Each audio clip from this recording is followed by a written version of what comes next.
Sir Benjamin Rudyerd. Rudyard was an English poet and politician who sat in the House of Commons at various times between 1621 and 1648.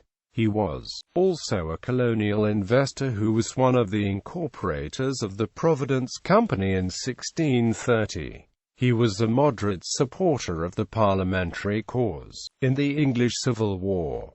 Background and early life. Rudyard was the son of James Rudyard of Hartley, Wintney in Hampshire. He was educated at Winchester College and St John's College, Oxford, and then joined the Inner Temple, where he was called to the bar in 1600. Poetry. As a young man, Rudyard's poetry, though not printed until after his death, won him many plaudits, and he was also respected as a critic. He became a close friend of the poet and playwright Ben Jonson, who addressed 3 published epigrams to him in 1616, the first of which began, "Rudyard, as lesser dames to great ones used, my lighter comes to kiss thy learned muse." Rudyard was also an associate of John Owen and John Hoskins. More valuable to him, however, was the admiration of the Earl of Pembroke, England's leading patron of the arts, who helped promote Rudyard's political career.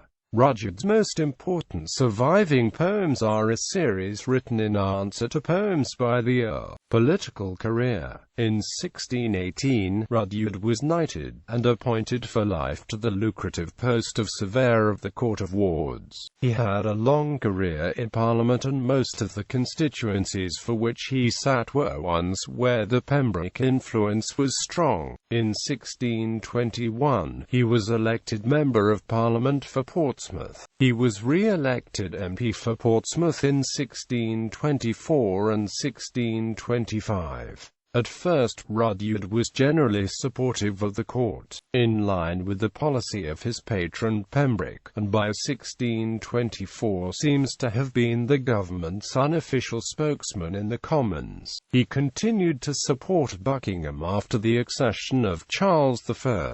In 1626 he was elected MP for Old Sarum, although he was one of the MPs named to assist in Buckingham's impeachment in 1626, took no public part in the trial. He was elected MP for Downton in 1628 and sat until 1629, when King Charles decided to rule without Parliament for 11 years. By the end of the decade, he was less supportive of the Crown, taking a strongly critical line on the redress of grievances and denying the King's right to arrest without showing cause. Nevertheless, he assumed the role of mediator between the King and Parliament, arguing in a speech, "This is the crisis of parliaments.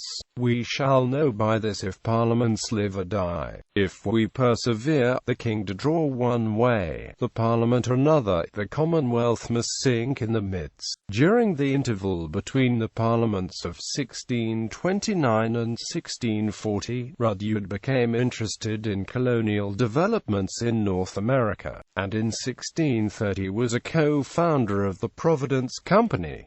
In 1634 he purchased the manor of West Woodhay, Berkshire. In April 1640 Rudyard was elected MP for Wilton in the Short Parliament. He resumed his role of mediator, speaking on the first day of debate in the Short Parliament and concluding that, "I would desire nothing more than that we proceed with such moderation as the Parliament may be the mother of many more happy parliaments."